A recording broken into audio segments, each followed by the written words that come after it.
नमस्कार, आपण पाहत आहात DM न्यूज मराठी, आवाज महाराष्ट्र। जन्ममृत्यू प्रमाणपत्रासाठी 3 ते 4 महिन्यांचा विलंब, पैठण तालुक्यात नागरिक संतप्त। पैठण तालुक्यातील बहुतांश ग्रामपंचायतींमध्ये जन्म व मृत्यू प्रमाणपत्र मिळवण्यासाठी 3 ते 4 महिन्यांचा विलंब होत असल्याने नागरिकांना मोठा मनस्ताप सहन करावा लागत आहे।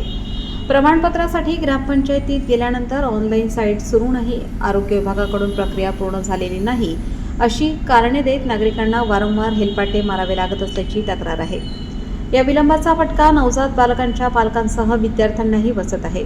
शाळेत प्रवेशासाठी आधार कार्ड आवश्यक असते, मात्र जन्म प्रमाणपत्र उपलब्ध होत नसल्याने आधार कार्ड तयार करता येत नाही।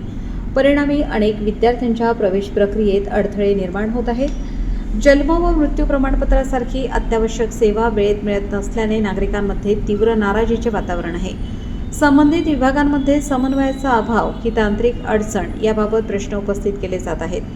प्रशासनाने तातडीने ऑनलाईन प्रणाली सुरळीत करून प्रलंबित जन्म व मृत्यू प्रमाणपत्रे नागरिकांना तात्काळ उपलब्ध करून द्यावीत, अशी जोरदार मागणी नागरिकांकडून करण्यात येत आहे।